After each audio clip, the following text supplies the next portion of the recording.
Welcome, everyone. My name is Marian Gomez, and I'm a program specialist at the Loft Literary Center. One thing I want to say before we continue is that the Loft is located in Minneapolis, Minnesota, which we recognize is on Dakota land.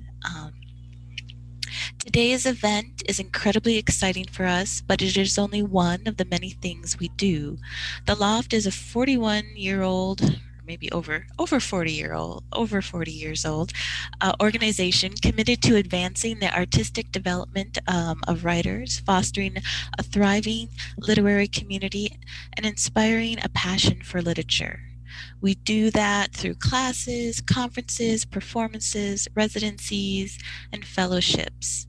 There is a place for anyone who loves words here at the Loft. None of our programs, not a single reading, class, or event would be possible without our members. If you are a member, thank you.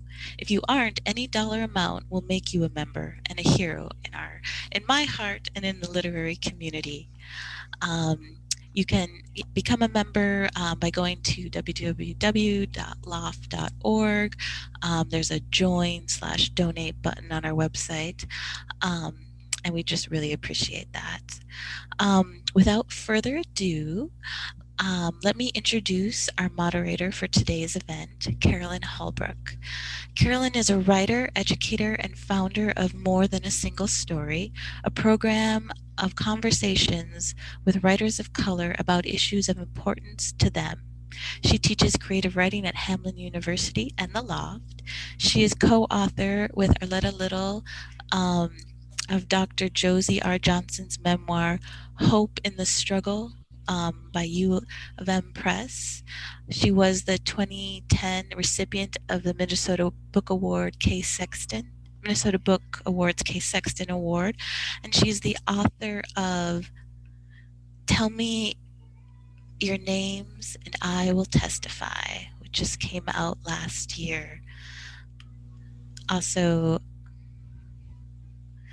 oops, what is the press? Oh, well, It's U of M Press. U of M Press as well. Thank Right. you for that, Carolyn. And it's a finalist for a book award this year. Yes, it is a finalist for a Minnesota Book Award. So without further ado, please welcome Carolyn Hulbrecht. Thank you, Marian, and thank you all for being here today. I'm just going to tell you a little bit about More Than a Single Story and introduce our men and turn it over to David, who is actually the moderator for today. I'm just sort of, going to say a few words. So More Than a Single Story is a series of panel discussions and public conversations where Black, Indigenous, and people of color writers and arts activists discuss issues of importance to us in our own words and in our own voices. Our goal is to provide a forum that strengthens our abilities to work around cross-cultural understanding and to add to the discussions of empowerment for our communities. More Than a Single Story is now in our 6th year, and we are pleased with the ongoing partnership that we have with the Loft, as well as other partners. And we're extremely grateful to the voters of Minnesota for grants from the Metropolitan Regional Arts Council and the Minnesota State Arts Board. And we're also grateful for support from the Minneapolis Foundation's Fund for Safe Communities and to the Transformative Black-Led Movement of 2021. Yes, all of those allow us to continue to keep our programming going. Thanks also to the University of Minnesota Press. David, Mura, and I are co-editing More Than a Single Story's first anthology, which will be published this fall. Really excited about that. Excuse me. So we encourage you to visit our website, www.morethanasinglestory.com, and sign up for our monthly newsletter. We have a lot of exciting events coming up in the next few months with different partners as well as the Loft. So this afternoon, we are thrilled to present Crossing Generations and Racial Lines in partnership with the Loft. We have 4 amazing Asian and Black men writers, David Mura, Alex Pate, Douglas Kearney, and the Loft's own Bao Phi, who will discuss their writing, their collaborations, and their friendship. We're also excited that Eric Nguyen, editor-in-chief of the Vietnamese American Literature, Arts, and Culture website Diacritics, is also with us. You won't see him, but he's back there somewhere transcribing today's event because he's going to post it on Diacritics' website. Our program that we're doing today fits with Diacritics' project, A Rising Tide, Southeast Asian Voices Against Racism, a project that aims to examine how Southeast Asians can fight racism and anti-Blackness with an eye toward dismantling white supremacy. So thank you, Eric, for taking the time to do this. So I'm just going to introduce our 4 presenters today, and then we'll just get on with it, okay? First, our moderator, David Mura, who is a poet, creative nonfiction writer, fiction writer, critic, and playwright. His latest book is on creative writing, A Stranger's Journey, Race, Identity, and Narrative Craft in Writing. A Sansei or 3rd-generation Japanese American, Mura has written 2 memoirs, Turning Japanese, Memoirs of a Sansei, which won the Oakland Penn Josephine Miles Book Award and was a New York Times notable book, and Where the Body Meets Memory, an odyssey of race, sexuality, and identity. His novel, Famous Suicides of the Japanese Empire, was a finalist for a Minnesota Book Award and the John Gardner Fiction Prize and Virginia Commonwealth University Cabell First Novelist Award. His 4 poetry collections are The Last Incantations, Angels for the Burning, The Colors of Desire, which won the Carl Sandburg Literary Award from Chicago Public Library, and After We Lost Our Way, a National Poetry Series contest winner. His other books are A Male Grief, Notes on Pornography and Addiction, and a book of critical essays, Song for Uncle Tom, Tonto, and Mr. Moto, Poetry and Identity. He has received the K. Sexton Award for contributions to Minnesota literature from the Minnesota Book Awards and the Friends of the St. Paul Public Libraries. Welcome, David. Next, Alex Pate.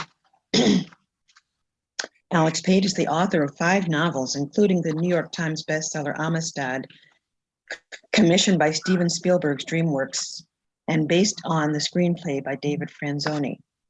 Alex's first book of nonfiction, In the Heart of the Beat, The Poetry of Rap, which investigates the literary history and the quality of rap as a poetic expression, was published in January 2010.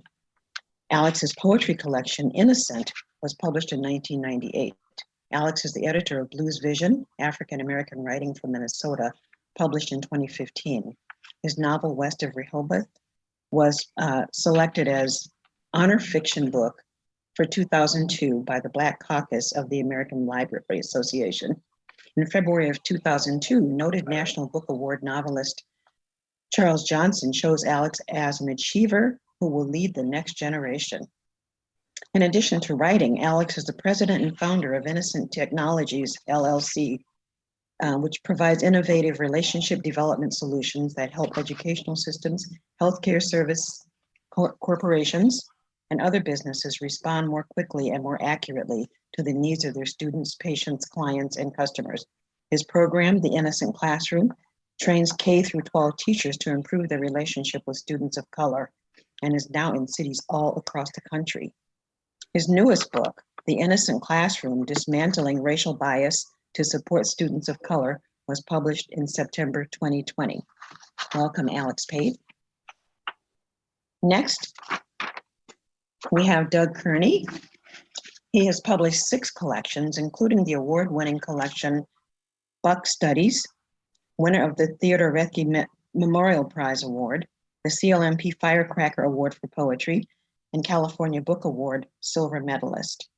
Let's see, I won't try to pronounce the second name, Philip, calls Kearney's collection of libretti, Someone Took Their Tongues, a seismic polyphonic mashup. Kearney's Mess and Mess was a small press distribution hand-picked selection that Publishers Weekly called an extraordinary book. His newest collections of poems, Show, will be out in 2021. A Whiting Award and Foundation for Contemporary Arts Cy Twombly awardee with residencies and fellowships from Cave Canem, the Rauschenberg Foundation, and others, Kearney teaches creative writing at the University of Minnesota, Twin Cities. And last, certainly not least, Bao Fee, 2-time Minnesota Grand Slam champion and a National Poetry Slam finalist. He has appeared on HBO Presents Russell Simmons' Deaf Poetry, featured in live performances and the taping of the blockbuster diasporic Vietnamese variety show Paris by Night 114. And a poem of his appeared in the 2006 Best American Poetry Anthology. His poems and essays are widely published in numerous publications, including Screaming Monkeys and Spoken Word Revolution Redux. His short story, Revolution Shuffle, appeared in the anthology Octavia's Brood, Stories from Social Justice Movements. And an essay of his was included in the anthology A Good Time for the Truth, edited by Sun Young Shin. He has 2 collections of poems, both published by Coffee House Press, Song I Sing and Thousand Star Hotel, the latter of which was nominated for a Minnesota Book Award and was chosen as 2017's Best Poetry Book of the Year by San Francisco State's Poetry Center. His first children's book, A Different Pond, received 6 starred reviews and won multiple awards, including a Caldecott Award, an Ezra Jack Keats Honor, Asian Pacific American Librarians Association Award for Best Picture Book, and the Minnesota Book Award for Picture Books, as well as Charlotte Zolotow Award for Excellence in Children's Book Writing. Okay, welcome everyone. Thanks for putting up with me while I stumbled through your bios, and David, take it away. Thank you, Carolyn. Yeah, thank you. Thank you so much, Carolyn.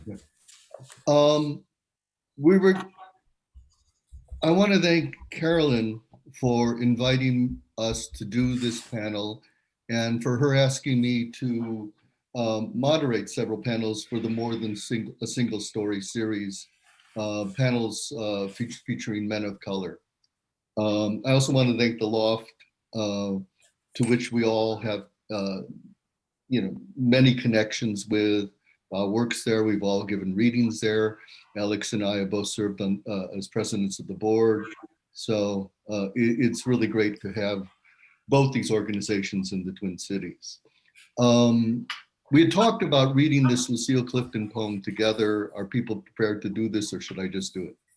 Are we all? Let's do it. Yeah, we can do Okay. it. All right, Alex, you're starting this off. This is a poem by Lucille Clifton. I am accused of tending to the past as if I made it, as if I sculpted it with my own hands. I did not. This past was waiting for me when I came, a monstrous, unnamed baby, and I, with my mother's itch, took it to breast and named it history. She is more human now, learning languages every day, remembering faces, names, and dates. When she is strong enough to travel on her own, beware, she will. I know that all of us love Lucille, and I just have to say, when I first came upon the national poetry scene, it was very interesting because she and Gwendolyn Brooks reacted very differently to me than the older white poets. And Lucille always made me feel like I was just, another of her poetic children. So, so I want to say just a couple words before we start. In various ways, the four of us have been talking about doing a panel discussion like this for years. The relationship between African Americans and Asian Americans is both underrepresented and underexamined, and yet it has the potential to strengthen and bring together our communities in unprecedented ways. And we have felt that through our friendships and colleagueships. Given the relative silence around the topic, we may be testing out ideas or thoughts or feelings, things that we haven't completely developed. And we're not going to be able to get in every subject or issue the audience might want to explore. We could probably talk about this topic for 4, 5, 6 hours. So I ask the audience patience and understanding. At the same time, please put questions for the panelists on the chat, and Marion will be monitoring that, and we'll have questions at the end. So the first question, and I chose these 4 panelists because we've all worked together, 2 generations, Alex and I, and Doug and Bao. So first question is, can you talk about your friendships and the various collaborations you've worked on? And I'm going to have Bao and Doug start with this. Yeah, so I guess I could start, Doug, if that's okay with you. First of all, thank you to everyone, the Loft, Carolyn Holbrook for having us, David for moderating. And, it's just an honor to be on this panel with you all. I mean, I started off as a fan of you all. I'm still a big fan. I kind of can't believe I'm here. I mean, you heard the bios. Alex is basically best friends with Steven Spielberg. I mean, like, Alex, get us a movie, man. Get us a movie. Make a movie about 4 of us with Spielberg, man. I keep turning down the project. That would be dope. It would be dope. I know. Anyway, so I think it was 1999, right, Doug, when I was asked to do a poetry reading at some bullshit club in downtown Minneapolis, and no one came to it. As writers, you all can talk about this. You know how it is. Sometimes when you're asked to do a reading, you kind of read for the people who are there or for the other poets because nobody cares about you, right? Yeah. And so I'm reading, and then I sit down, and then this dude comes up and kicks these poems. And, like at a lot of those things, especially of our generation, our generation. Right, right. It is, yeah. Like when we would go to those things, you would be like going to test out ideas or new poems and things like that. But what struck me about Doug was that, he was a poet and a writer that like already had the skills and the voice. Mhm. You know what I mean? Like he struck me as a poet who was very fully formed, right? Like the skill, the confidence, the content was all there. And I just remember thinking, damn, like, who is this dude? Like, I want to get to know him. Because, like, again, I'm a fan of literature. I'm a fan of dope people. And that's really where we met. And there was this kind of new type of correspondence called email that had popped Yeah. up a Just few it started years. happening. It Yeah. had started happening a few years. I had learned how to use the internet, I think 2 years before we met. And we just started emailing back and forth. And I don't know what the statute of limitations getting in trouble for emailing rap lyrics while at work is. Yeah. Hopefully my bosses at the Loft will not care that that's what we were doing. And then we just, and then I think I'll let Doug take it from there, actually. Yeah. Well, no, thanks, Val. I mean, and also thank you, Carolyn. Thank you, Loft. Thank you, David. It's an honor to be here with all of you all. It's great to see you again, Alex. It's been a long minute. So at that event, which was in a little club on what's that, like the warehouse district, that event was curated by, and this is a name that many people who've been in the literary scene in the Twin Cities for a long minute might remember. Toriano Sanzone had arranged this reading, and he kept telling me about this guy, DeBow. He always put "duh" in front of it, like DeBow. You got to meet DeBow, right? I'm like, cool, all right. So like, I'm expecting like like Ultron or some shit like in there, and I saw Bow do his thing, and I was like, okay, all right. You all know Bow's working. If you don't, what's the matter with you? But anyway, like Bow was it was just fire in there, and so yeah, we began emailing each other back and forth, and the idea was every time we'd send a verse, we would have a bunch of different nicknames to kind of like in tribute to Wu-Tang Clan, and like Ghostface Killer in particular. They all started off as Supreme Clientele-esque rhymes, and so we started doing that. We started doing battle haiku against each other, and Bow, we had a chance to premiere those at a one-man show, right, a one-person show, at the late great Intermediate Arts, and of course Bow doesn't give a damn about what they call stuff. So like it was this huge collabo variety. There were like 15 people up there besides Bow, and we had the haiku battle, which is not our most surreal performance, but but yeah, we've just been friends since then. And when I went back to LA, one of the reasons that I wanted to move back to the Twin Cities, in all honesty, one of the reasons was because that's where Bow is. Yeah, and for a minute I thought I was going to move to LA, and Yeah. a big reason for that was Doug and Nicole and his family. Number two was Roscoe's Chicken and Waffles, but number Right. one was definitely And Doug. Zanku chicken and Zanku And chicken. Zanku chicken, right? Yeah, the garlic sauce. 2 and 3, but like 2 and number 3. one was Doug. Right. Because I knew where Roscoe's and Zanku chicken were. So that's why I was number one, because he needed me to find those things. Okay. Alex, you want to talk about the beginnings of our friendship and working together? I think we, I mean, it wasn't as sort of upbeat and happy as the way you guys came together. I was always a reticent. I mean, when I wound up in a car with David driving from here to Winona, I think, to do a reading. And we spent a lot of time in that car talking about our work. I think the door opened at somewhere along the way that there was a connection here. I think his intensity was the thing that sort of got me the most, like how intense he was about the work he was doing, about his prep.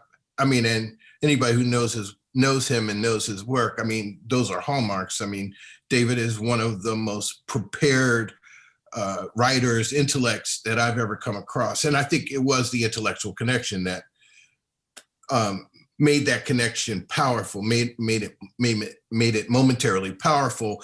And so then we decided, after we did our reading and drove back, and we decided to get together at an old place in St. I don't know if it's still there, Cafe Latte. In the pandemic, who knows whether they exist, right? So we sat there, and I mean, I've written about this, and we ultimately did a performance that captured sort of some of that moment. But you know, I just kept looking at him like, I mean, really, are you Asian? Like, I couldn't. I mean, there was a certain way in which David was so professorial and so academic in a way. I could tell he was Marxist, or he had been reading Marx. It was just this weird combination of feelings. And it just began and began. I mean, as we went deeper and deeper, and David started to face the racial issues that were confronting him in his life, I became a sounding board for him. And I realized, you know, there's some, you know, I know you're going to ask the question, what do we get from each other? Yeah. But I started absorbing qualities that I needed to survive the world that I was in, while exchanging my experience with that for him, so that his capacity to manage his migration or transition or transformation into a fully inflated man of color was actually happening. I mean, we just went through a lot of deep conversations about race, about existence, all the while this man is writing poetry that is just going to change the world. It's just unbelievable. And I still feel that way, you know, about his work. So, I mean, that's the beginning. Yeah, and I just want to add that we have a line in the show that Alex and I did where he goes, "When I first saw David, I saw a white man." Yeah. I didn't want to say it directly like that just now, but okay, yeah. No, I mean, you know, and so we talked about that, right? And there was a way in which, you know, certainly when I grew up, I grew up very white identified. You know, I lived in a white Jewish suburb. Nobody talked to me about race. I would say to people like, don't call me Asian, don't call me Asian American, I'm an American. And it wasn't until my late 20s when I read Frantz Fanon that I finally woke up and went, oh crap, I'm not a white guy, what the hell am I? And so Alex met me as I was, you know, examining all this. And then Miss Saigon came. And we, you know, I had helped start an Asian American arts organization, the Asian American Renaissance, and we held protests. And we protested against the Orientalism and stereotypes in the musical, and against the casting of a white actor as a Eurasian, and the fact that no Asian Americans were allowed to try out. And I started having arguments with all my white artist friends about this. You know, none of them would get up today and defend yellow-face casting. But back then, they thought I had, you know, lost it. And I wrote an article about these arguments because I had them with every single white artist friend I had. And I wrote an article about this and about raising a biracial daughter in Mother Jones. And after the article came out, I essentially got blackballed from the local writing community. People wrote to me and said, have you become a racial separatist? The reward for community, destruction of community is power, said Wendell Berry. And I wrote back and said, I think Wendell Berry was talking about corporations going up and buying single family farms, not one Asian American writing about white writers in Minnesota. And, you know, I turned to Alex and I realized that Alex understood what I was going through in ways none of my white friends understood. And that I began to appreciate just how psychologically astute he was. And it made I understood like we had things in common, you know, that he understood what I was going through. He understood my anger. He understood my increasing sense of alienation. And as I got more angry, that was the best part. Our friendship just grew because I think Alex then finally began to feel like, oh, this is no longer a white guy, and I can trust him. Yeah. But I think one of the things about, trying to develop relationships between Asian Americans and African Americans is you have to get to some point of trust and mutual understanding about certain basics. And I think my going through, for me, such a painful thing with really literally breaking up with the whole white writing community here, at least as far as I was concerned, and being,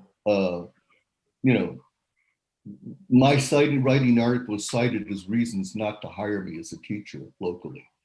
And Alex understood all that. And then we have been talking about doing something, and then the Rodney King video hit. Yeah.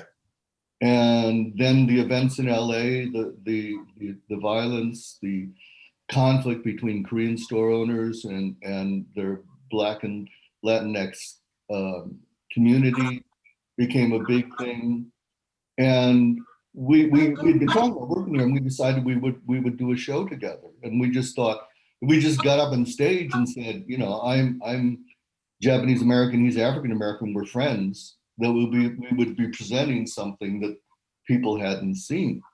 And so we wrote this and performed this whole story with a number of other artists, Setu Jones, Douglas Ewart, Miki Ando, and it was around those events. But the other thing we were trying to do is deal both with the stereotypes of our own communities, the way our own communities see each other or don't see each other, which can often be sort of essentialist, like there's only one way of being Black or one way of being Asian American. And then also us as individuals, just as individual peoples, individual artists trying to struggle with the racial landscape of America and to form a friendship, within that landscape. And I often feel that, that was one of the first times that a video of police brutality, was seen by a national audience, and in recent years, what I always say is technology caught up with racism, right? Because Black and brown people have been saying this about the police for years and years, but one of the basic things about America, I feel, is white Americans do not accept the knowledge of people of color as legitimate knowledge. The word of people of color as a legitimate word. It is only legitimate when white people say it is, right? And so that was one of the first instances, and Alex did this great monologue of this older Black man in the corner just talking about, seeing the Rodney King video. Can I just interject for one quick second, David? You brought up like a lot of important things, and I don't want people to miss the part where you talked about how you were basically shunned in the community for speaking out against racism and Miss Saigon. Okay, like I want people to recognize that and hear that, because I think that there are ways in which you led to transformative change in the arts, culture, and community here in Minnesota, and no one, and in the country, yes, subsequent to that, right? And nobody, like no one in Asian American literature, nobody in like all of these history books and people who talk about arts and culture recognize you enough for that. And Well, I got to tell you, I sat at a table at a restaurant downtown Minneapolis, Brenda's, I think it was, with a group of writers, all ex-friends of David, or in the process then of deciding whether they could be friends, and spent 2 hours trying to, I don't know, heal them so that they could see where David was going. It was amazing how people turned their backs on him. It was truly, it wasn't a formal blackballing, but it was definitely a collaborative ostracizing of like questioning, like it was reduced to his personality, or issues that had nothing to do with what actually was going on. David was coming into a political consciousness, and it was racialized, and it challenged all of that preset Minnesota, it's sort of the Garrison Keillor, Michael Dennis Brown environment that we had to deal with when we sort of started to rise up. Yeah. So this leads me to a question. What are the key things that all of you feel like you've learned from these relationships and these collaborations with each other? Specifically about the intersectionality between Asian Americans and African Americans. Well, I mean, I wanted to, transition into that with noting that so much of the work that I encountered that Bao was doing in our early meetings were directly connected and influenced by that critical activism that you were doing at that level. So it was moving through several different spaces at once. Bao had poems like Missed Saigon, like that were drawing that conversation into these other spaces. I mean, something that I've learned from Bao, besides learning about like his commitments to diasporic, like the awareness of issues, artists, present and past artists in the sort of Asian diaspora, and that commitment being so intertwined with not only his work and his presence, but also the work that he does that doesn't look like a poem on the page, right? Like there's this other activity that's constantly engaged with that. And how often he was working within spaces to build these bridges of understanding, and yet doing it in such a way that maintained the anger, that maintained the sadness, the profound sadness that he felt was happening to all of the oppressed people that he had seen firsthand and could empathize with.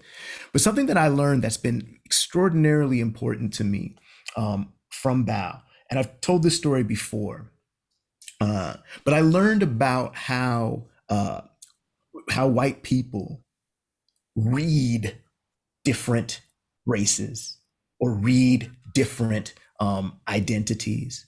And the example that I have to say about that is that there's a performative quality with that. So one day, Bao and I did a reading, and it was a longer reading, so we had like bigger, louder, like just these pieces. I think I did a piece called Super Nigga Monster Jam, and like it's just like bam, bam, right?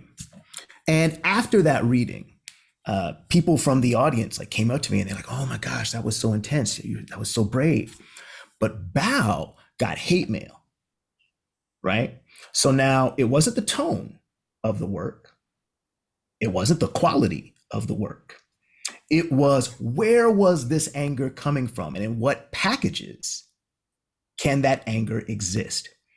And I learned something very important that day, which is, for many white people, or people who believe in the particular lenses that white oppression have created, to see anger coming out of a Black person, and I'm going to say Black man, yeah, but also Black women, to see anger come out of those packages it's expected, right? It's thrilling.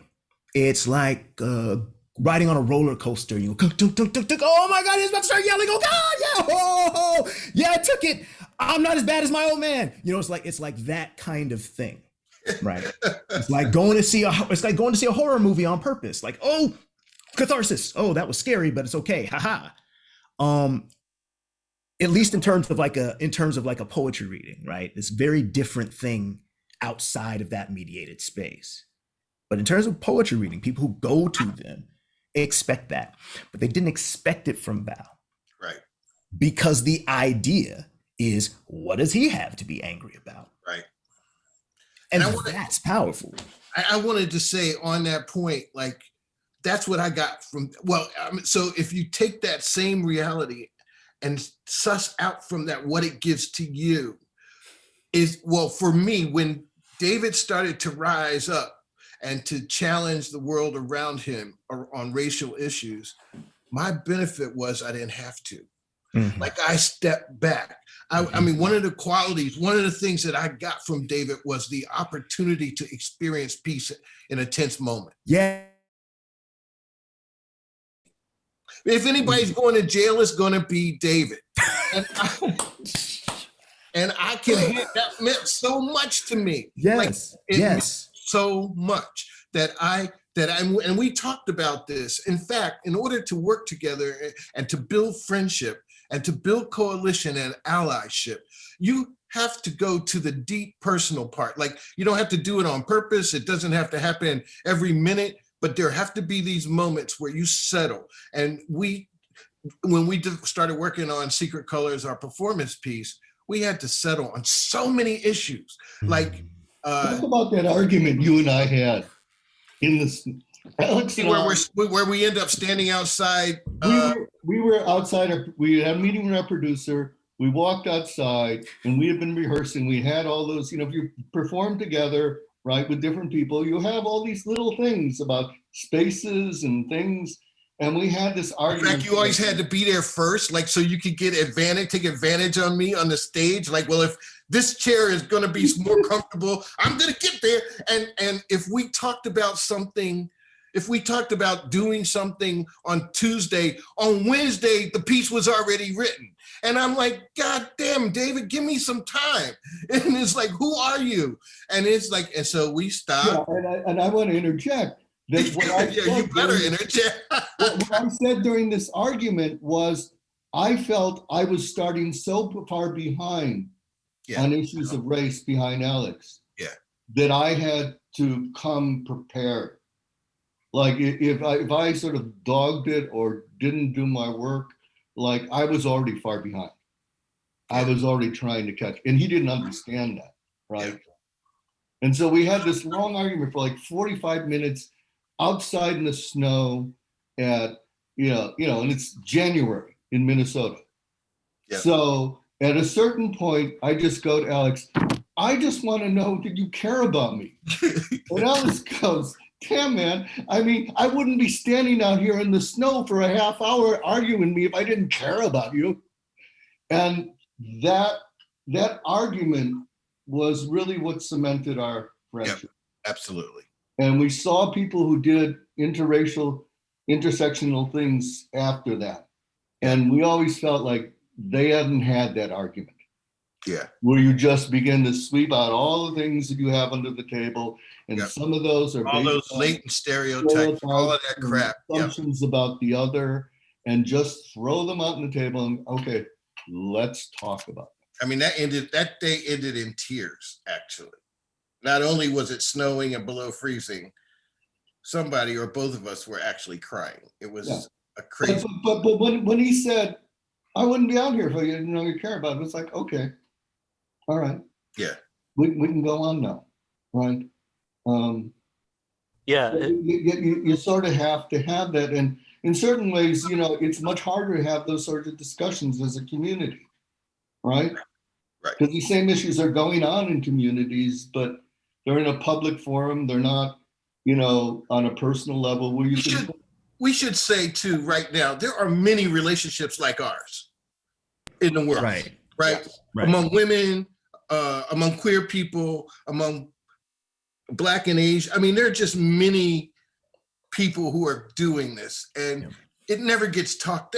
That's part of the problem. Is it never gets explicated. It never gets talked about. It never rises to community level conversation about how close some of us are that cross boundaries and cross generations. And it's time for that to change.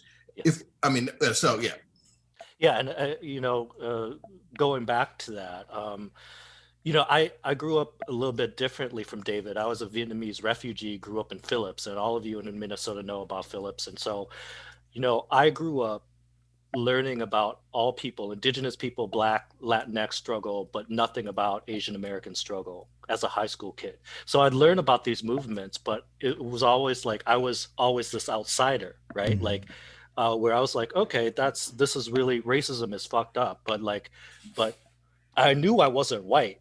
Like as a Vietnamese refugee in Phillips, there's no way you think you're white, right? You might Right. you might want to be white, which I did. Which I did. I wanted to be white, but I knew I wasn't. You know what I'm saying? Well, But the that first time being you walked out said, in the park, you knew.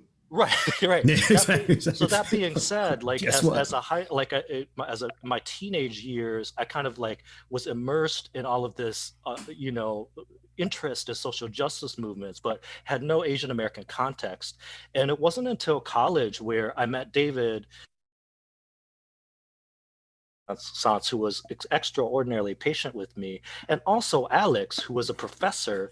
And here were two men of color who were successful and unafraid and political and talented. And I looked up to both of them. I remember I taking Alex's, hip hop poetry class at Mac and being like, wow, so like we as people of color can actually shape the discourse that is missing, right? Like that was, and in a way that's dope and interesting. I remember kids were lining up fighting each other for a spot in that class, Alex. I remember that, and well they should.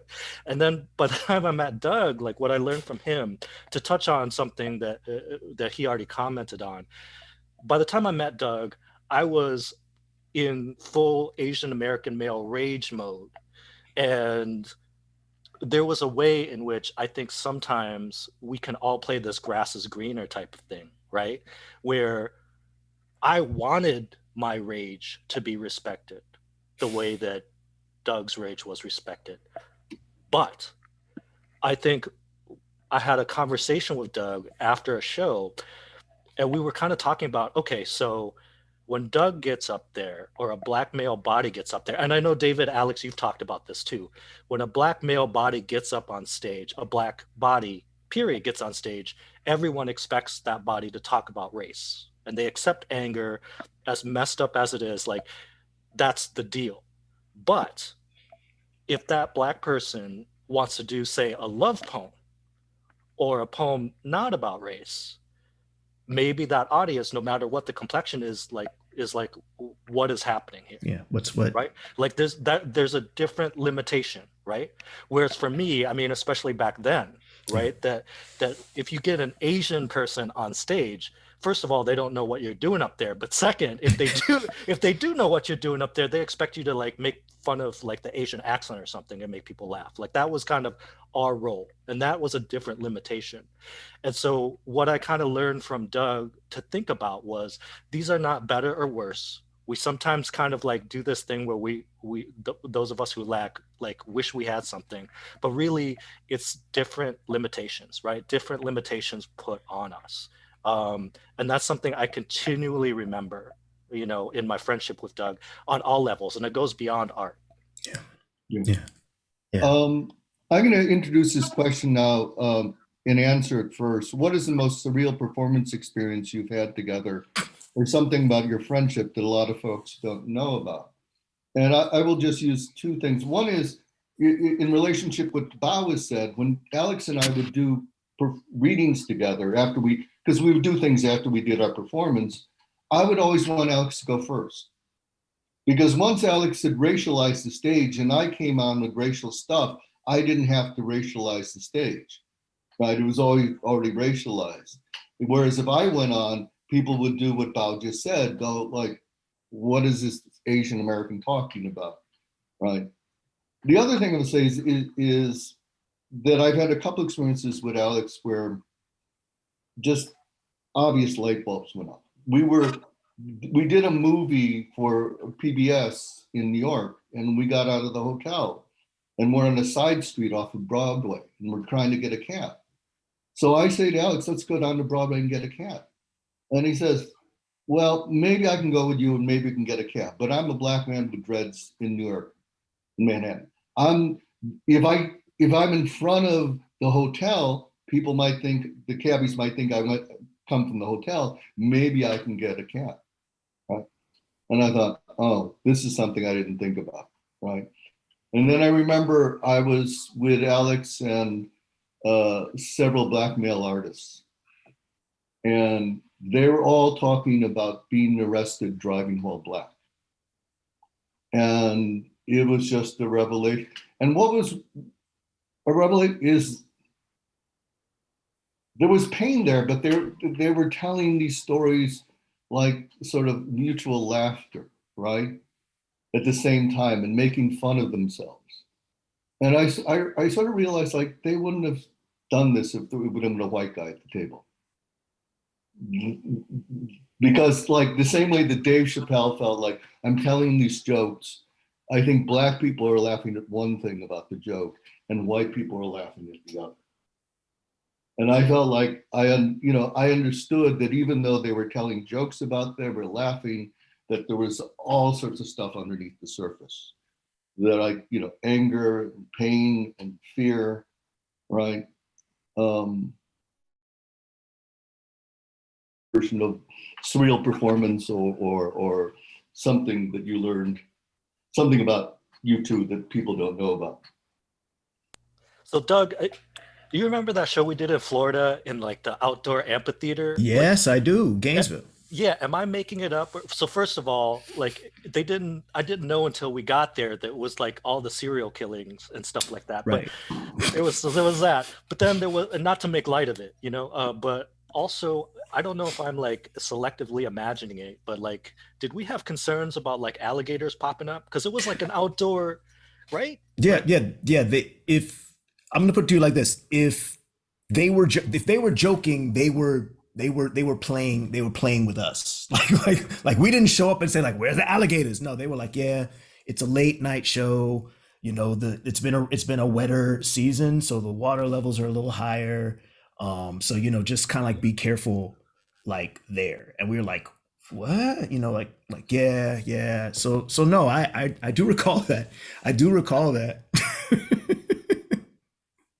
So I think that's mine. And then the other story, the thing I really appreciate about Doug, and I can't remember, it was after a performance we did, and it was a Q&A. And David and Alex, this question, right? A person's like, what advice can you give to a young person of color who wants to be a writer? Like that, you just prepared for that. And I can't remember if you stated it diplomatically or not, Doug. But you were basically like, look, if you're a poet, no one's going to read your shit anyway. So you might as well be true to yourself. Yeah. And write what you feel and write your truth, because like you don't have to worry about like scaring off your audience because you don't have an audience. Yeah, I was like, if nobody's watching, you might as well be naked. And then that way, if people do watch, and I'm in all seriousness not trying to like trigger anybody because that was the metaphor I was using back then. Then at least when people go like, I love this, they love what you actually wanted to do, what you actually wanted to make, what you were actually making. Because like, there's no, I tell people, I'm like, look, if you like, you're coming into poetry for what? To make money? Are you serious? like that's not to say people don't get money, but like, that's why you got into this? Nah, be like become a banker or some shit. Like if that's what you're worried, if you want to conform to something as a way of succeeding, there's no reason to do that in this space. And that was something that I always thought of, because Bao would always come to a college and he put me on to so much game, like in a good way, right? Like, which is like, he would research the school in advance. He'd like know what the student organizations were like dealing with at that time. And he showed up like, hey, like, and just connecting. This is the thing. He's just connecting people from different communities to an understanding of a collective struggle. Now, the important thing about that is that it isn't collective in the sense that it's all the same. But it's also not about, hey, like bow down to this pain so that we can do something. No, it's like we want the same things. So it doesn't make sense to fight amongst ourselves about without a desire to come to a space. See, what you and like Alex, what you and David were talking about means so much to me, because yeah, there's an argument that has to happen. There's a way of getting things out there. Right. But if the point of the argument is so that at the end of it, David's supposed to say to Alex, "You're right. You're right. Like, yeah, let me. You're right. I don't have anything." Or if the opposite is the truth, David's supposed to end with Alex being like, "Okay, you're absolutely right. What am I talking about? No, it's about sharing with good faith." Yes, absolutely. Because like otherwise we're fighting for a piece of fucking poison pie. Exactly. Like what is that for? Who wins? Exactly. If we're like fighting each other about this. This is something that Bao and I were talking about. We talked about this on the email, right? Like if the question is police brutality, who wins when we're busy saying, "Oh, they hit me fucking harder"? We don't win. Exactly. Like who wins with that? Yeah, and I want to touch also briefly what Alex was saying. Like a lot of people are part of these friendships, and like not just Black and Asian, Native, Latinx. Like there's a lot of cross-racial. But I want to say that you're right. People don't talk about this enough unless we're at each other's throats. Right. If we are at each other's throats, there's an incident. Right. Yeah. If we are at each other's throats, then no one will shut up about it. Right, like like suddenly it's all about Black and Asian people if something messed up happens, right? But like our actual friendships, no one. You're absolutely right. No one brings it. It's really important that we hold on that, and that is the thing that should be proselytized. That is the thing that should grow. Because it can grow, and it does grow. It's growing on campuses all over the country now. It is in various different communities, and it doesn't get talked about. We're always waiting for that one moment when things go bad, and it's not just one moment. I don't mean to minimize that either. The violence and the inappropriate behavior and all of that race stuff that is interracial needs to be dealt with. It needs to be dealt, but it needs to be dealt with by us, like as a part of a community and a family. I just wanted to go back to this surreal. I didn't really have a surreal moment, David, until I remembered making the film. So we're being directed by Arthur Jafa, who's now like major auteur in the world. And he filmed our movie Slowly This, and we went to Manhattan, and he rented out a restaurant. That was our set.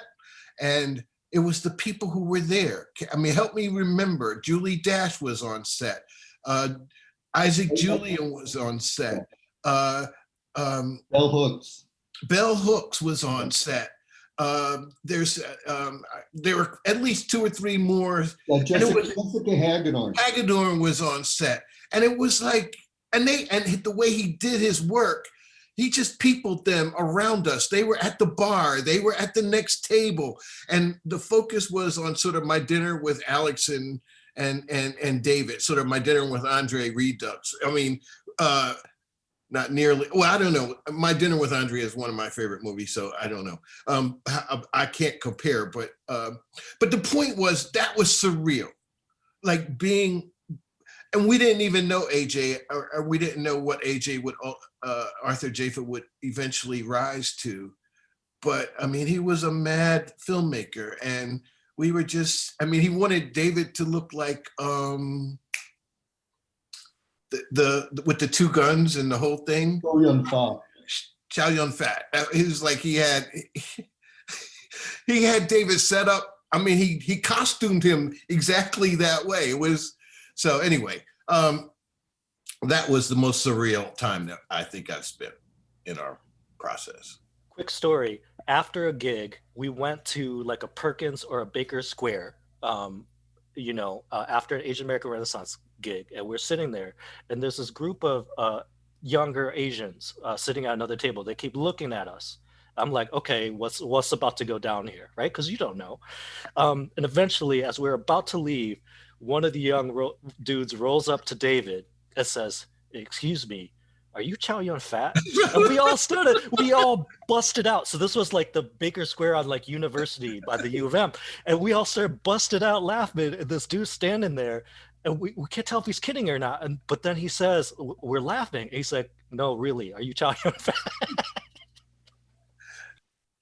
So that's how you know it's not an all Asians look-alike thing. If Right, another right. Asian comes up and says, Thank you. That's a good case in point.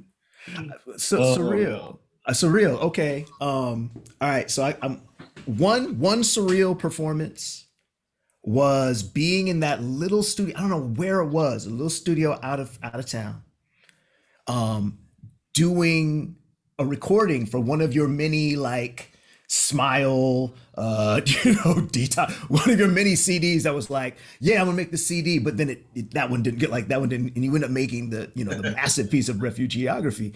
But like doing poetry while Jose James Oh yeah. was doing like doing vocal back. He's like reaching into the piano and playing the strings of piano. So that was a surreal performance.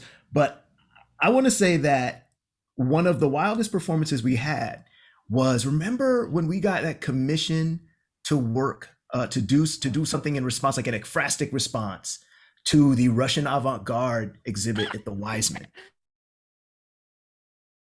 Brendan and Yerrick Kaslow. Yeah. So we had gotten this commission, and like they're like, yeah. And we had like sent out a couple of emails, and then like they contacted us, like they said, yeah, we'd like to see like some of the project as it's developing, right? And yeah, can we have a meeting, like a phone meeting tomorrow? And we were like, duh. Sure, yes, we will. Yeah, we could totally do that. And so like we hung up the phone, hung up the email or whatever. Hung up the email. Yeah, we went to the email chain. Like, we should probably get together like soon, because the thing is in a week and a half, 2 weeks. So we should probably make this thing. But we were doing these pieces, and it was like responding to like Kandinsky's work. And so Bao is doing these abstracted, like jagged, polyrhythmic, angular pieces that are so different from the kinds of things that he was doing usually. And we were just like in the moment responding to the work and the gig at that space. So it was just kind of like, that to me was a surreal performance. We were having like the images were being screened on our bodies because we were all in white. So all the images of the paintings were being screened on our bodies, and we did this like 45-minute libretto that was for that. So that was a surreal performance. That's when you know you made it, is when you're doing shit that you think, oh, this is what crazy ass white artists do. Yeah. They usually get paid like 50 times what we got paid to do that stuff. But yeah, I remember that. Ooh, that was nuts. It was fun though. I'm going to introduce another question, because we talked about the ways in which oftentimes Asian American, African American relations are only heightened or focused on when something of a conflict arises, right? And so when Alex and I did our show, we were focused on, the tensions between the Korean American community and the African American community. But then things like Yuri Kochiyama, who was a longtime activist in Harlem, right? And who was friends with Malcolm X and was there in the front row when Malcolm X was shot and cradled his body. And there's a photo in life of that. She doesn't show up in the film about Malcolm X, right? She's erased. That connection is erased. Recently, there's been a rise in Asian American hate crimes because of the Trumpian rhetoric associating Asians with the coronavirus. And there was an 84-year-old Thai man, Visha Ratanapakdi, who was shoved to the ground and died because of the injuries. And a 91-year-old Asian man in Oakland was also shoved to the ground. And this has been highlighted, because of these anti-Asian incidents, but also the people who were arrested for these attacks were Black, right?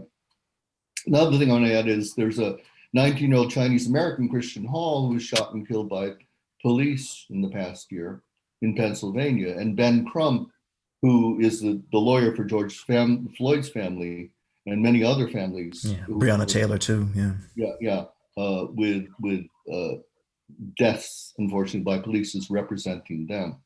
So there's ways in which the incident can either heighten and pull us apart, or bring dialogue. It's also the same with the suit about affirmative action at Harvard and Yale.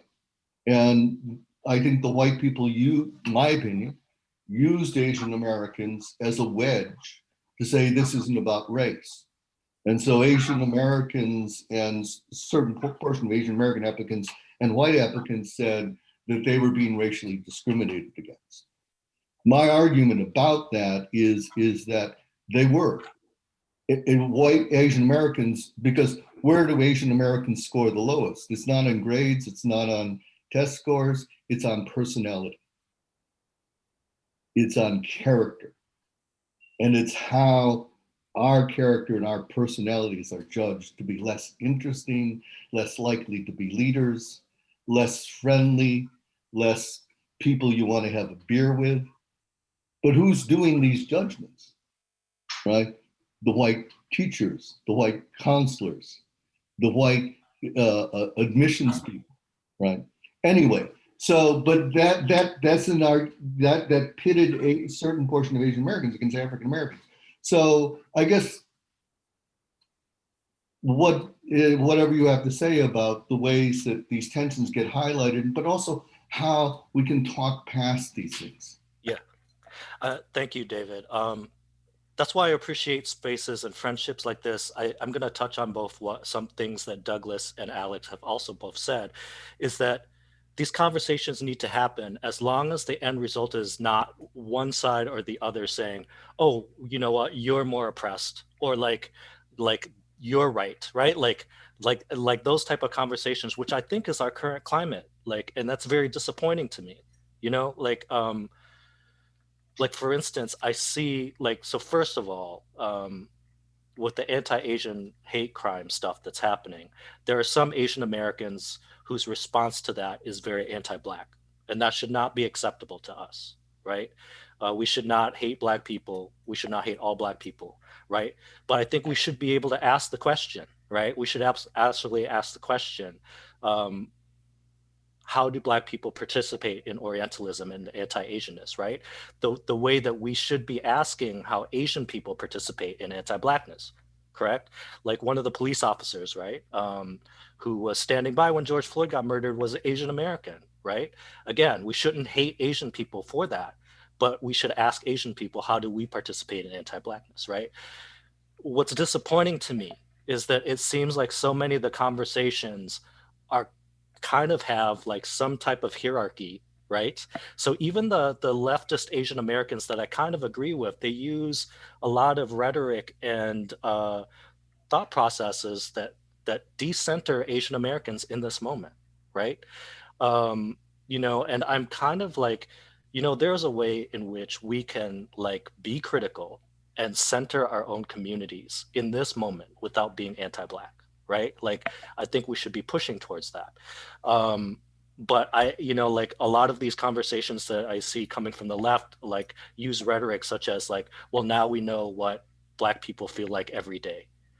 And I'm kind of like, who are you talking about? I'm 46 years old. There has not been a day in my life where I have not walked out of my house and thought that my race did not make me some type of target. My parents, elderly, still in Phillips, they have those fears too, every day. So what Asians are you talking about when you say that? And I'm not saying that our oppression is the same. It's not. It's not the same. But there's a way in which we need to talk about how they're different, not more or less. But that's not happening.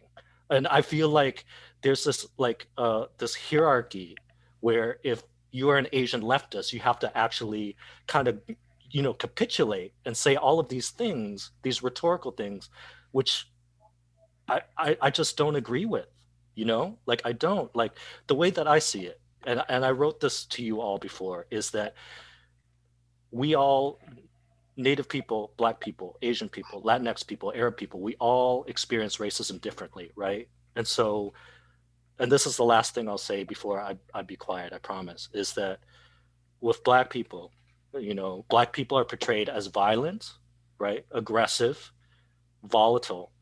And so white supremacy teaches us that Black people need to be policed violently, right? Like that is what we are taught. And people who are not Black participate in that, right? We're taught, everyone also concurrently are taught that Asian people are weak, right? We're passive, we're weak, we're submissive, we won't speak up for ourselves, we won't fight back. Everyone who is not Asian is also taught that, right? And that is how we affect racism on our bodies. And again, it's not better, it's not worse, right? It's different ways of, and I think the conversations need to go there instead of this whole like, I'm less oppressed than you, let me be an ally, right? Like I do believe, and with that being said, I do believe there are times when we do need to decenter ourselves, right? And say like, you know what, this is actually something that's happening to Black folks right now, and we need to stand with them unequivocally. I believe that, right? But solidarity is not unilateral, right? Like solidarity is not unilateral. And it's like, there's more to Asian people than being enemies or allies. And I think that we all really need to take that in. And I'm grateful like in places like this to have conversations, because I feel like I can't have this conversation a lot of times unless it's people I really trust, because I'm going to be taken the wrong.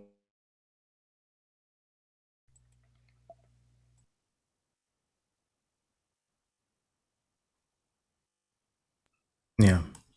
No, I mean, I hear you, Bao, and that becomes the question, right? It's like what, again, like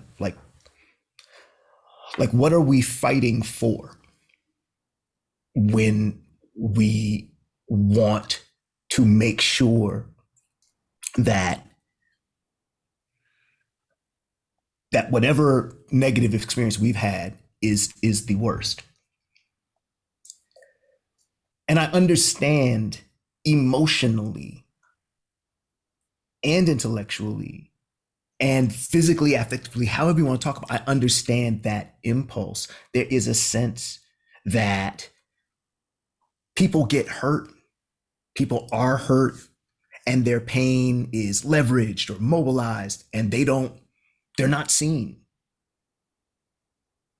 But the tactic of erasing other people's pain is not going to help. To me, the point isn't to be the one with the fucking stick. It's to get rid of the damn sticks. So if we're just fighting over who gets to hold the stick, then we're actually not changing anything. And this doesn't come from nowhere. Like one of the things I really appreciate about Bao's statement is he talked about how we are taught and then how we pass that teaching on. And I wanted to amplify something about that. Like we all receive some of the same messages about each other and ourselves. So it's not even strictly an act of, I don't see myself that way and everybody else does, right? We're constantly grappling with what we've taken in. And there are some people who are much farther along with that, and they can completely understand that this is all external, what's being thrown at them, how to perceive themselves. Like, no, that's not me. And there's all kinds of ways that people have different sorts of experiences with that. But there's a constellation, because you can think anything you want about yourself. Like nobody who is brutalized by a police officer is saying, you should brutalize me. You should. So I can have a self-perception that will define some of my experience. But community allows us to have a self-perception that can be reflected with care back at us.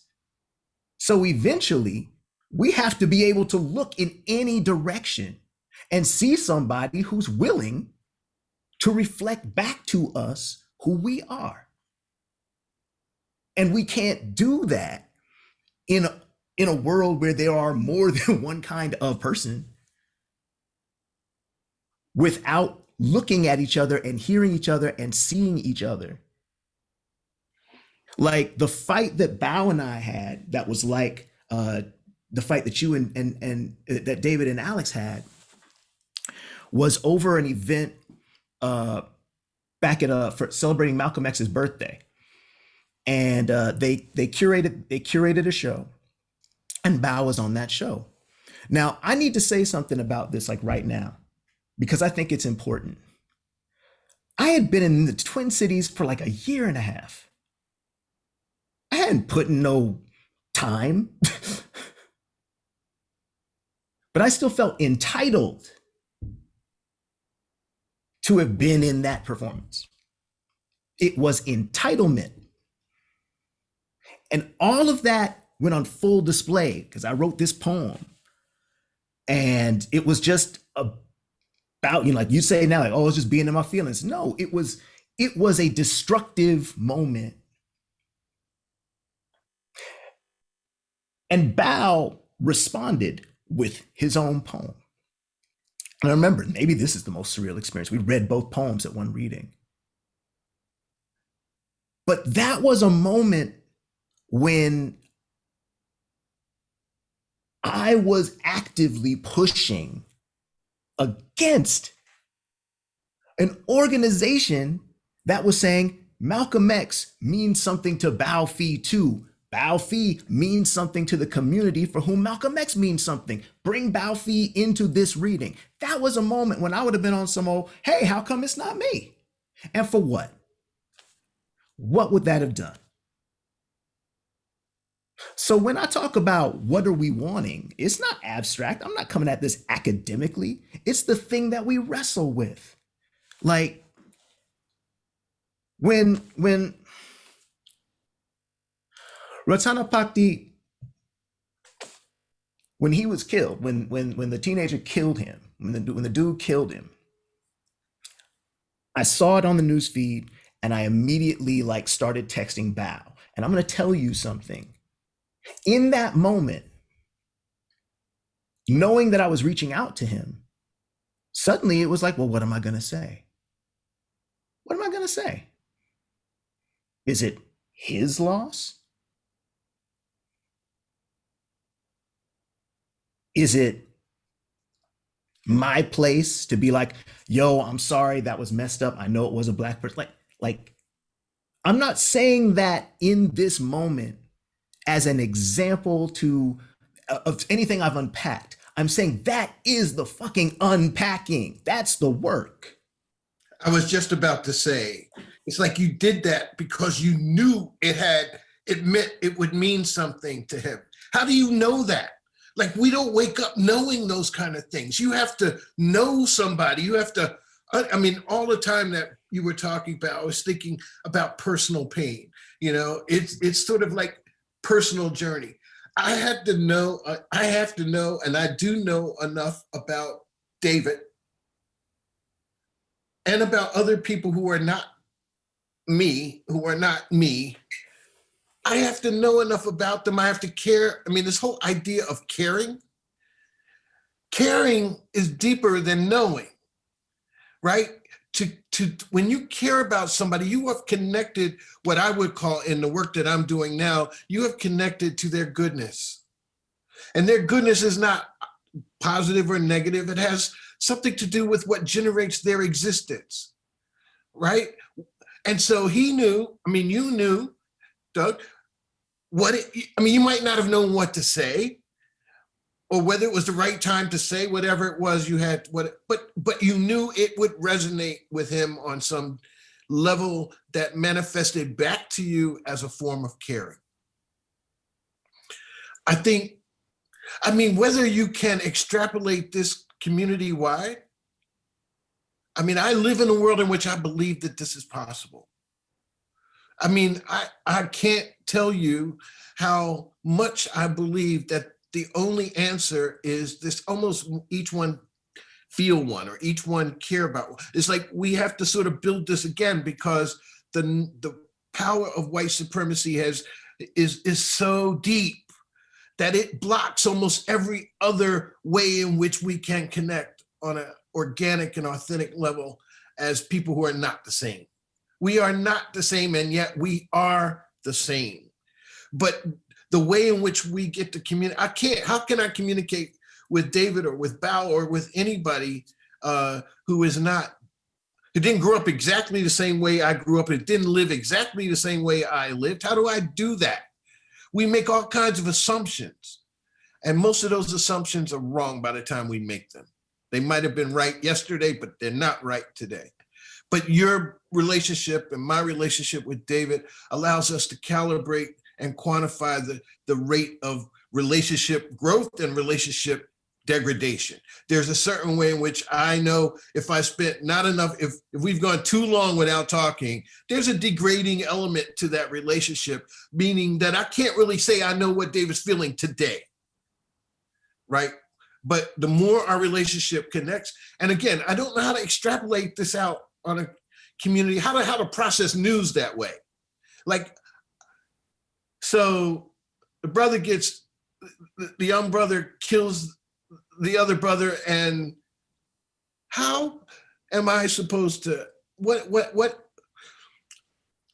I mean, I don't even know exactly what my response would be or should be, except to denounce the whole thing and the system that created it, and the system that gave that kid the belief that he could do this with impunity, and that it would cause the death of somebody else, that would cause families to mourn. And I mean, all of that is individual, and yet it is community. But it's community.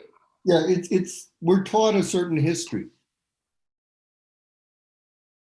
Our histories are left out, right? And so the truth of our histories are left out. So we don't have this background of knowing who each other is, our history, right? And you know, somebody whom we all know, Juliana Pegues, has written a thesis, which is being turned into the book, where she talks about how Asian Americans came to America. And it's partly because Texas was a slave state, California was a free state. They didn't want Mexicans there because Mexicans had a claim to the land. They didn't want Native Americans there because Native Americans had a claim to the land, and they were rapidly destroying them. And then, so they needed a source of labor that they could exploit.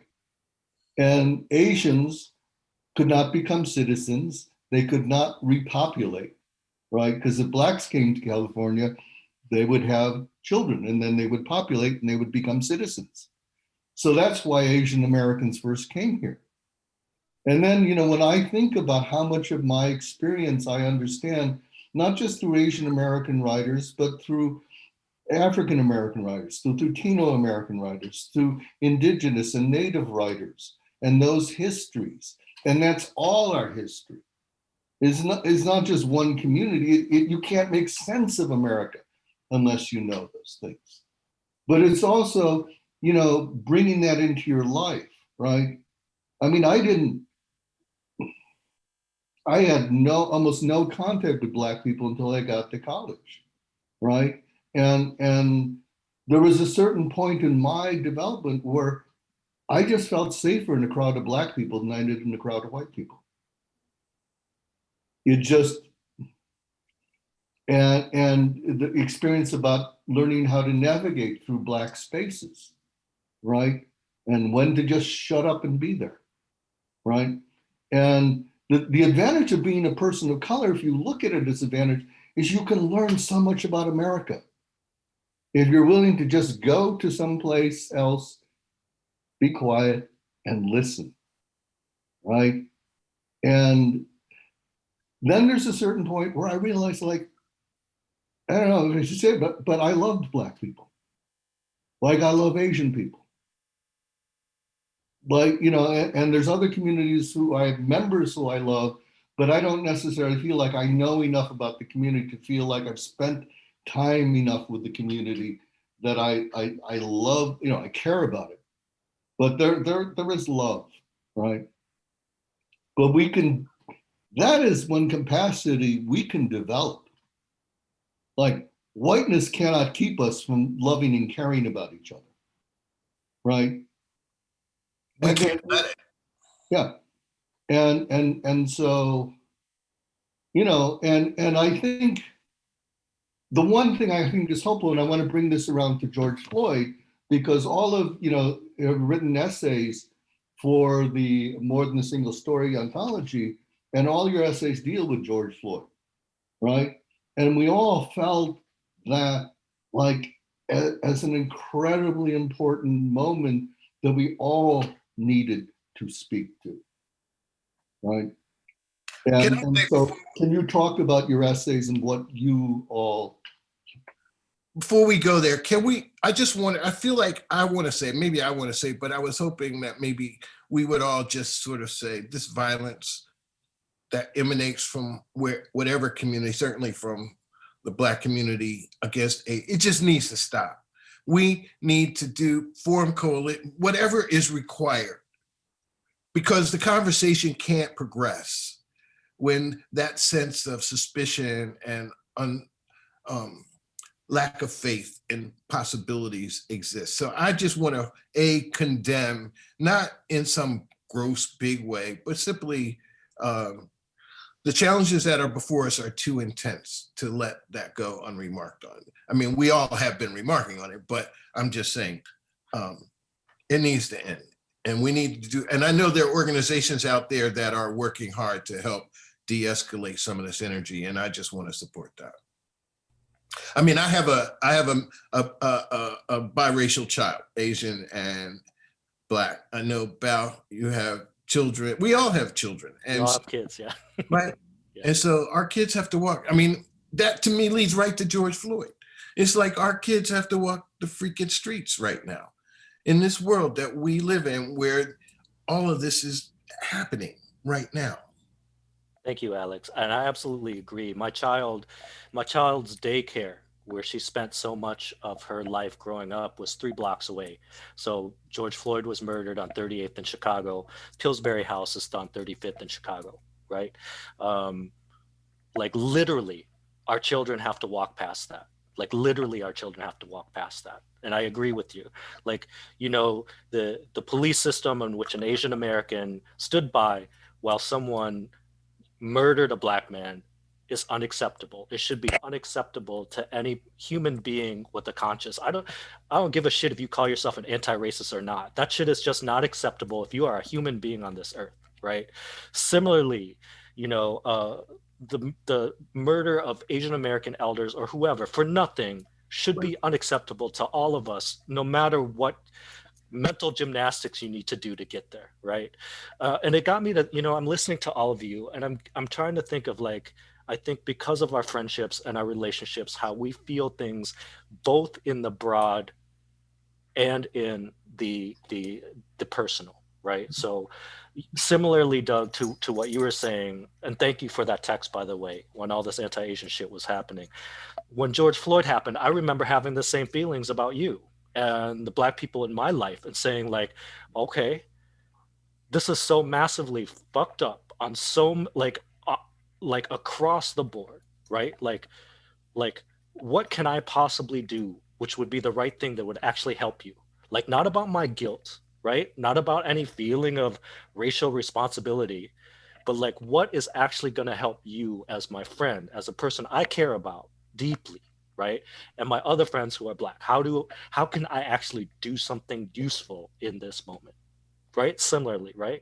And I feel like those of us who have these relationships, and those of us, I'm just going to say, who are not white, we have to think about this like intellectually and in the broad world sense, and also personally, right? Like we also have to, like, so we can think about, like, we can think of and break down like these different systems, and we should. And then there's the part where we just gotta like reach out to each other and be like, hey, are you okay? And that's like the labor that we do for one another, right? That we can't just like put out like a theory on the internet or whatever, or a think piece and be done. I mean, we need to do that, right, as well, but it doesn't stop there, right? Like we in our personal lives, we feel it on the in the big picture and on the personal, right? That is the challenge. That's the burden that we have, is that it's not just an intellectual exercise for us, No. right? Yeah, exactly. I mean, there were, the piece that's being anthologized, letter to the editor that I wrote. There are a few people who I showed it to before I distributed, and I was one of them. And I just remembered thinking, he read as he read drafts of it, I just remembered thinking to myself that this that there were that this could do that this could be it could be a cathartic letter, and I don't tend to believe in catharsis like that. So it could just be a thing that I send out to the world, or it could do multiple kinds of work that I believe is good work. And sending that to Bao was a way of trying to make sure it would do as much good work as it could. And it's funny because you don't know what's going to happen with it. You don't know how people are going to take anything that you do. So I didn't want to tell. I didn't want to put it as a part of my letter, don't worry. These different people looked at it, because it's not about them endorsing it. It's not about them. It's not about them saying I gave this a pass. And that's that place that you're talking about, Alex. That's like there's this personal space, and then there's this communal space, and some of those activities are not scalable. Right. Like the fact of the matter is, we're sitting here right now, and all I can see are the three of you and myself. Right. If I could see everybody here that's listening right now, or that could listen to the recording of the video in the future. So even this mode, which feels intimate, I just want to keep returning to the idea of like, this is like living. This is not a finished project. This is not a presentation, right? Like, this is not a presentation. And so just trying to learn from each other to get moments of correction that are given in good faith, to push towards an understanding that somebody else might not have. That's the great gift of this friendship for me. So I yeah. think Marion has come on, but I want Alex to speak, and I just want to set him up because in my piece, one of the things I wrote about was how powerful I felt, Doug, you're talking about I don't know, there's a bunch of edges, but the fact that you have to tell your 10-year-olds what it's going to be like to be Black in America and how they have to worry about the police. And Alex is involved in the Innocent Classroom, where an essential fact is trying to restore the innocence for children of color in our nation. And how a seventh grade teacher from North Side wrote about her all Black class and how she asked, please define America for me. And she said nearly 100% of them wrote about police brutality. Just think about it. They're in seventh grade, and their definition of America is police brutality. And their experiences, and not just George Floyd. This was before George Floyd. This was just, what is my experience as a seventh grade Black student in the North Side? What is my experience of the world? So, Alex, you want to take that? Time is short, so I'll make this very brief. I was writing to try to overcome despair. is that's maybe depression. It's like I'm not as brave as, I'm not telling you how old I am, but I get to this point in my life, and my daughter's mother, Sujen, is like, looked at me one day and said, "I know this is hard for you." I mean, during this whole period, it was like, because you thought this was over. I don't know if I thought it was over. Honestly, I don't know if I thought it was over, but it weighed on me so badly that I had to teach my daughter this stuff. Like now, I have to go back. I didn't think I would have to do that. We'd have to talk about this, police violence and race on the streets, and so the piece I wrote. I mean, the one fear I had was that it was too whimsical. Like I think I said to David, I mean, when I gave it to him, I'm like, I don't know how serious this is, because on some level I was also trying to buoy myself, and in the end, I felt completely revitalized by writing. It was a very short piece, but I ended up really getting into the fact that we can trust this culture and this country to young people of color. They are more fierce than, well, I think more fierce than I was, smarter than I was, and I don't think they're going to relent. And so I just believe that the world is still moving along a path in which all things considered, as we have been talking about, are moving that we are moving in a positive direction that we have to move in, or else we're falling apart. Okay, I'm done. Okay, Marion? Thank you, David, and thank you, all of you, for this powerful conversation. The chat is just lit up with people agreeing and hearts and just, saying truth, and just a lot of solidarity coming from the chat right now. And I do want to remind people before we start taking your questions that you can buy all these people's great books. There is kind of a teal, light green colored button. It says buy author books at the bottom of the screen. You can click on that and that'll take you to our bookshop account where I put as many books in there as I could by these authors. So please support them and their work. And real quick on that subject, of course, get the book that David and Carolyn are doing the good work of putting together, More Than a Single Story, which will include the essay that Douglas wrote and talked about. So buy that for sure. But also, if you have not read the essay that he talked about just now, read it. You can find it on the internet. The labor that he put into it, it should be required reading. So please just go, if you have not done it, find it and read it, please.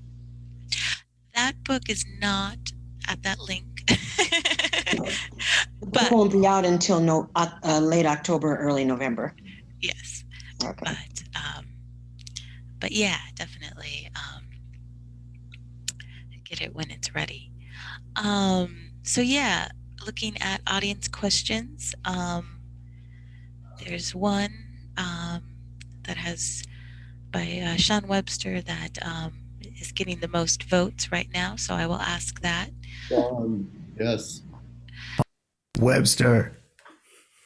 Sean writes, I suppose I would like to hear more about the difference in the structural antagonisms faced by Black folks as opposed to Asian folks, how these conversations across difference can at times reach for equivalency of experience, if not impact of oppressive conditions. What does solidarity mean when the prospect of redress, to the extent we believe that is possible, necessitates very different things? Somebody wanna, and Carolyn, you can certainly turn on your camera and join the conversation if you would like.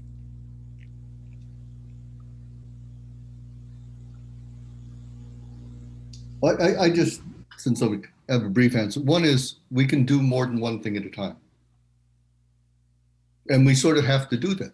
we have to address different issues at the same time. I mean, these are all very pressing things. And sometimes we have to prioritize, right? I think we all realize, for instance, that the priority of reforming police departments is something which all people of color in this country and all white people ought to share, right? And other things, like, I mentioned the suit against affirmative action, right? I think there's a whole bit of education that needs to happen, both within the Asian American community, for them to understand how much affirmative action has benefited Asian Americans, how much, so much of what we enjoy as rights have come from work that has been done by the African American community. But at the same time, it's also an education that needs to happen that, as I said, where Asian American candidates to these universities fall down is on evaluation of character and personality. And there's no consideration, first of all, that there are people outside their community who are trying to evaluate their community. There's no examination of how those evaluations might be ethnocentric, if not racist, right? I mean, I ran for things when I was in high school. I didn't win a single office. And so I ended up feeling like I'm not a leader. Well, I realized later in life that that was wrong, right? But I went to an all-white high school and I was never going to get elected to anything, right? So I guess what I'm saying is we can do this if we educate and work together and understand that the power that we get from doing it. I've taught at VONA, which is a writers' conference for writers of color, for 20 years, right? And there's needs for Cave Canem, which is for Black writers. There's needs for Kundiman, which is for Asian American writers. But there's something that happens at VONA of being amongst people of color and learning from other people of color, right? And having these different perspectives on your own work, which aren't white perspectives, right? But are different from your own, and learning from that, right? That I think it's really important that as we think about redress and progression, that the challenge of humanizing ourselves is only part of the struggle.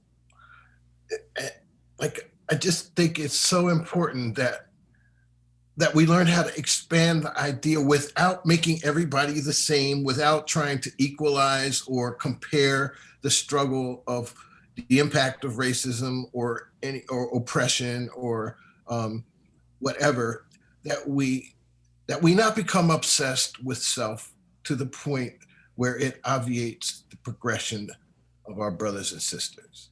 I mean, and I think of across the board. And so, but I think you're right, David. Priority. There are times things are of priority. And so we have to focus on this now. And as you know, in the way that I think about all of this, we gather people as we go along the pathway to responding to that priority. So, I mean, I think that's a really, Sean, that's an amazing question actually for me to think about. And I don't feel I'm at the point where I personally can answer that question easily, except to say that I think sometimes the obsessive compulsion to figure out the issues for me tends to block out my capacity to bring others into that conversation and to work as a collaborative unit. Okay, I'm gonna stop right there.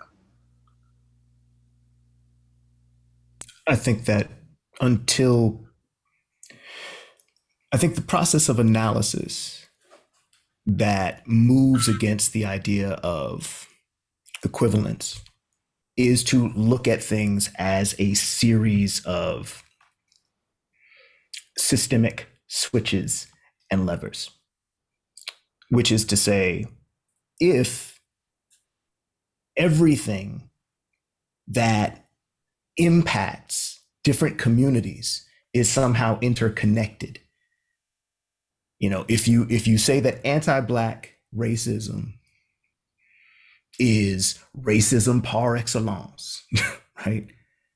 Then what that says is it automatically creates an idea of a trajectory. And we can see that, I should say, of a schema, right? And we can see that when we talk about intra racism, darker skinned, lighter skin, we can see that happen.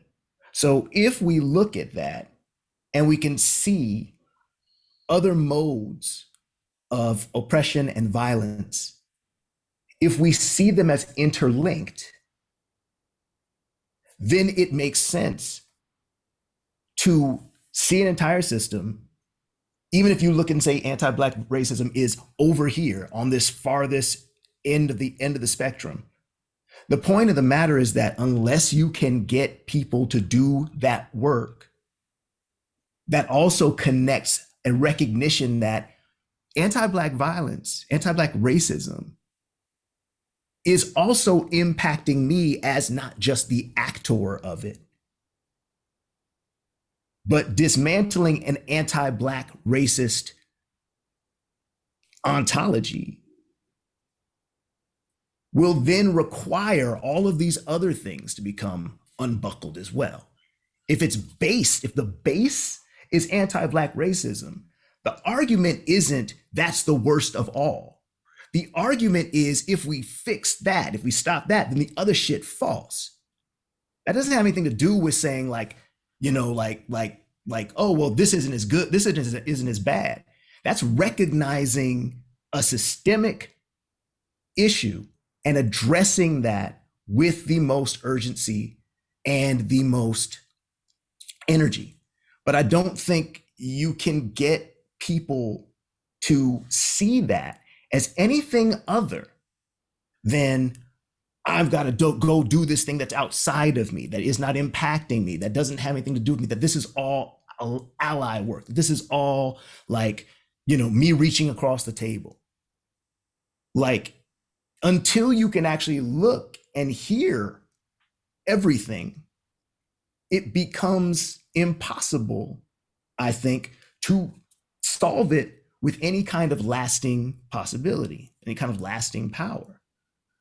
And the other thing about it is, like, you can have a relatively monocultural space, and there's still going to be, in a lot of cultures, hierarchies. So if we look at anti-Black racism as the ultimate in the modern conception of hierarchy along a phenotypical space, and I want to like completely say, we can talk about brothers, sisters, we should be talking about siblings, because we also have gender to look into. And that's why so much work right now is going into questions about where do, not just the kind of casual use of the word intersectionality, but where are the strategies that are coming from different identitarian groups to truly disentangle and to truly dismantle white supremacy, or as Douglas Ewart would argue, white oppression. Don't call it supremacy because you hear that it's super then. You hear it supreme. No. So it becomes impossible, I think, to understand the entirety of the problem if the entire time somebody's saying, I got this problem over here, you're saying, that's not a problem. That's not really a problem. That's not really a problem. I need to know where all the leaks in the ship are. Maybe there's a great big leak in the hull. And maybe we can say, oh, well, you know, we got to deal with that. But if there are other leaks in other places, that ship is still going to sink. So we have to create spaces where we can say, you know, this is my experience. This is what happened. And until we can do that, then we're only ever going to be trying to fix one little part of it. Right. And the thing's still going to sink. Yeah, absolutely. I agree. And, you know, I agree completely with everything Alex and David and Doug have already said. And going back to something that David talked about is that, you know, we have to worry about more than one thing, right? So to posit that there are different ways in which different races experience discrimination, to me, is not the same as saying that they're all the same and that it's flattening. anyone, right? You have like to alluding to Doug's excellent metaphor about a ship. It's kind of like we need to see how we're all complicit in settler colonialism and genocide. We need to see how we're all complicit in anti-blackness. We need to see how we're complicit in Orientalism, racist xenophobia, right? And militarism, colonialism. I'm not saying we're all the same. We don't have to be the same to work together, but we have to see each other, and we have to see each other's people. Like, unless we want to be this type of thing where there's one exceptional Asian activist who's just down for the cause, that's cool. But like, how do we get entire communities to be a part of changing the world if we don't see entire segments of them in their pain? Right. If their pain and struggle is not legible, we don't have to be the same. We just have to see each other, right? Like going back to what Doug is saying, like even during the times when I was not very bright and did not have the tools to think about this stuff, I don't know how strategic it would have been if you came to me, a refugee in Phillips, experiencing and seeing what I did, rolled up to me and asked to be a part of my movement and said, "You're not as oppressed as I am, therefore you need to just be an ally." Even if I didn't have the tools to dismantle that and think about that, like I'd be like, "Hey, it's cool. Like I stand for people because racism, anti-blackness, white supremacy is fucked up. So I stand with people. I don't care if it benefits me or my people or not, right? Like I stand up against that stuff because it's wrong. But I also want people to see my people struggle, right? And that's not a flattening. That's not saying we're the same. And it's true. There are times when the result that we're looking for might make us at odds, but that's the work. Like we need to be in solidarity and community with each other, right? Like that's the difficulty of it. You know, if it was easy, we would be doing it, right? But it's not easy. But I also think that it's important for us to see each other, and not to say that we're the same, but to say, yeah, we're different. I see you. Let's take this shit down together. And I know we're gonna. It's a matter of time, too. It's like how much time did we grow up just centered about white people, just reading books about white people, right?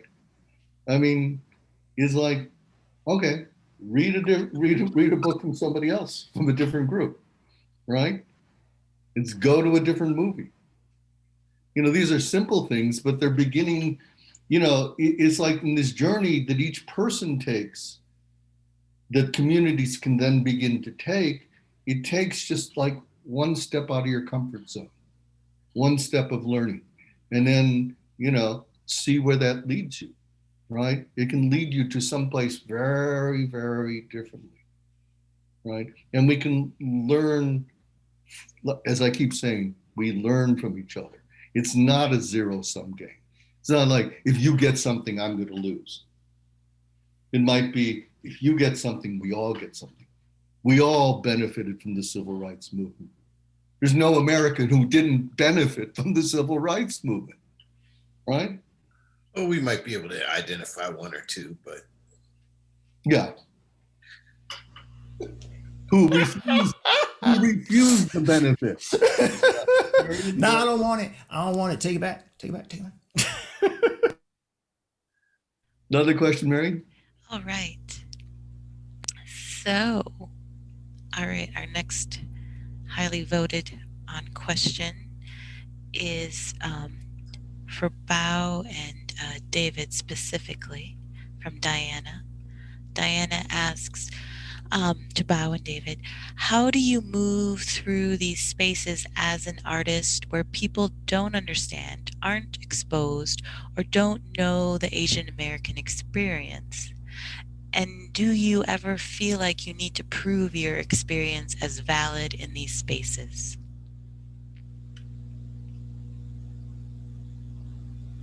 You You want to take go it first, first, Bob. David? Yeah, What? You want you to go take it first? first. I'll be quick.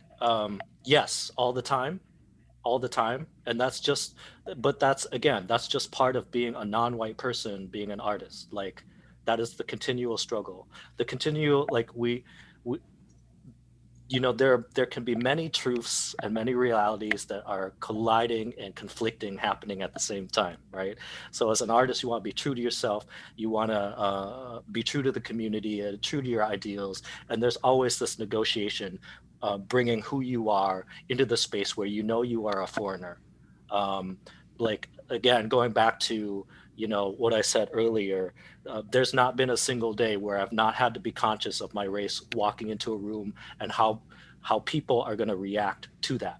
I have to be like, as a non-white person in this country and in this culture, as an Asian American male, like I have to be conscious of that 24/7. Yes, so the answer is yes. How do I do it? I don't know. I have good friends and I have therapy. That's how I do it. I think the simple answer, one similar, is just make whiteness smaller in your head.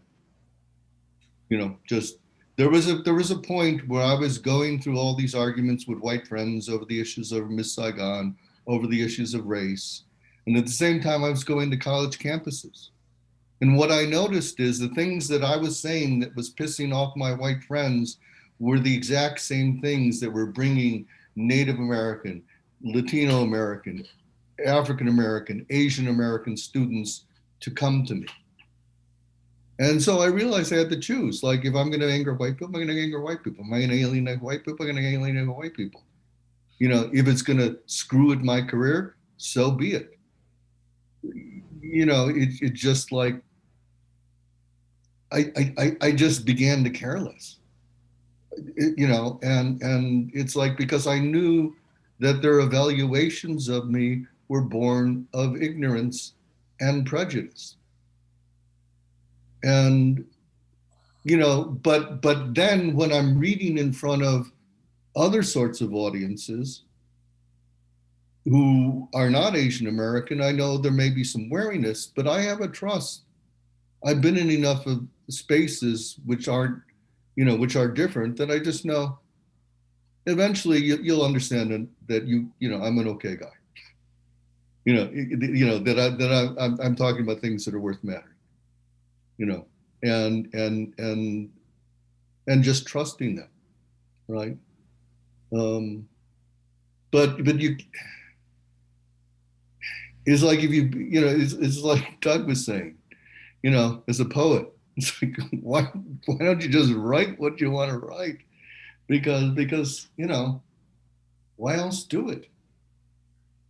And the other thing is, you realize you can't connect with other people of color, and serve white supremacy in any sort of form, right? Whether it's like, I want to get the poem in the Paris Review, or I want to be published by this publisher. It's just like, in the end, no. Thank you, David. All right.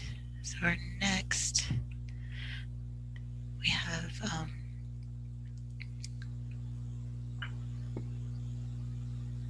oh, okay. This may be our last question, but it's highly voted. Which of your respective books do you most recommend? Renee Moore asks. Thank you.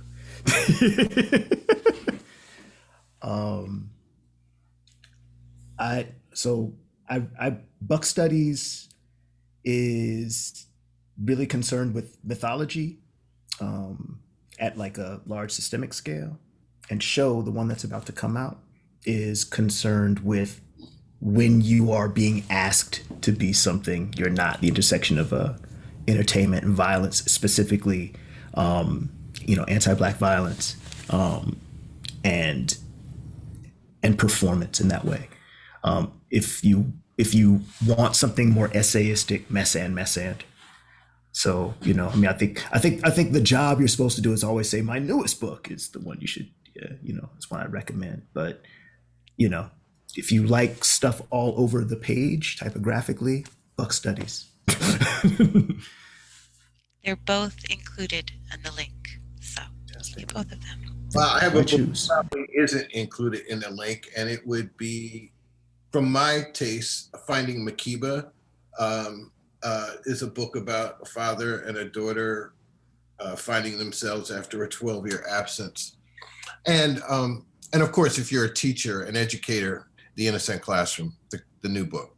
So very simple. Yeah, that one's there. I'm sorry, I tried So it's finding Makiba. I'm a Black author of novels that only stay in print for X number of weeks or years, and then it requires the demand of the public to get me back into print in some cases, which will happen hopefully. I should note that Essence designated that as one of the essential books, which should be on a Black woman's bookshelf, Finding Makiba. I think if you're a writer, an obvious book is The Stranger's Journey, Race, Identity, Narrative Craft, and Writing, which is an attempt to make race and identity an essential part of the teaching of creative writing and the practice of creative writing in ways that it's just not been done in the traditional white-dominated workshop. Where the Body Meets Memory, race, which is about race and sexuality, is the book of mine, which I think will last. But it was a book which I don't think my community responded to that favorably in the beginning, because it was about race and sexuality. And I had Asian American males who went, "Oh, he's all hung up about his sexuality. I'm not." And it was very interesting to me, because the sort of demographic who seemed to understand the book the most were Black women, because they understood what it's like to be treated as if you're not sexually attractive in this society. And they understood the way I was trying to gender some issues about race and sexuality. They intuitively, I think, understood that. So, yeah. Adding that now to the list. Bao? Yeah, so I think you should read Douglas Kearney's Patter. That should be essential reading for you. You should read David Mura's poetry books, After We Lost Our Way and Angels for the Burning. Alex Pate, you should read Blues Vision, which is an anthology, right, of Black poems, don't you, Alex, publish? You should also read Alex's books of poetry. Don't read any of my shit. I'm a bitter, hateful, spiteful little man. You don't need to read my shit. Okay, do not do the Asian thing. Okay, Bao, recommend a book. No, I'm serious. Recommend. That's why. No, I'm serious. I'm ordering you to recommend one of your books. Okay, 1,000-Star Hotel, done. Okay. Jesus. All right. Well, it is now 4:00. There is 2 more questions, but we are at time. So one of the things I just want to say about Bao's work, I mean, he's able to do his children's book is so tender. Yeah, really. Come on now. Beautiful. No, we're out of time. We're out of time. And then, but I so appreciate his anger, I have to say, because it's like when I was back in the day, people looked at me like this crazy, angry Asian guy. And at a certain point in the Twin Cities, I knew if Bao was there, I could get up and read, and I wouldn't be the most angry Asian guy on stage. And I so appreciated that. I mean, maybe my anger was as great as Bao, but it wasn't. It was just another generation's expression of anger. And, for Asian Americans, it's sometimes so hard for us to get in touch with our own anger. over the issues of identity and race. And Bao is a very liberating voice in that process. Very true. I wasn't fishing for that. I just want to put that out there. That's pretty obvious, Val.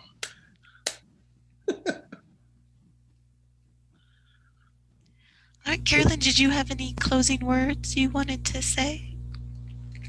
I just want to thank all of you again for this very rich discussion, and to encourage the audience to, yes, buy their books and don't listen to Bao. His books are awesome. And also to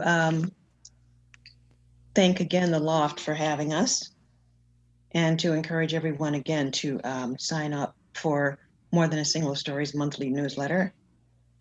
We have lots of stuff coming up, and there will also be this discussion will be on the Loft's YouTube channel, which will also be on our website once it's done as well. So thanks again, Marion and Chris and everybody here. This discussion could go on for another 25 years, at least. So, yeah. No, huge shout out to Chris, my colleague, for doing all the streaming. Carolyn, as always, these events are just so wonderful for us to be a part of. Thank you. Thank you, Appreciate Carolyn. Yeah. Thank you, Carolyn. Thank you. Thank you all. so much, Appreciate your Carolyn. continued Thank you, Marion. support. Yeah, this series has been so essential to the community and communication in so many different valuable issues. And look for the anthology that's coming out. It is amazing. It is amazing. Yes, it is.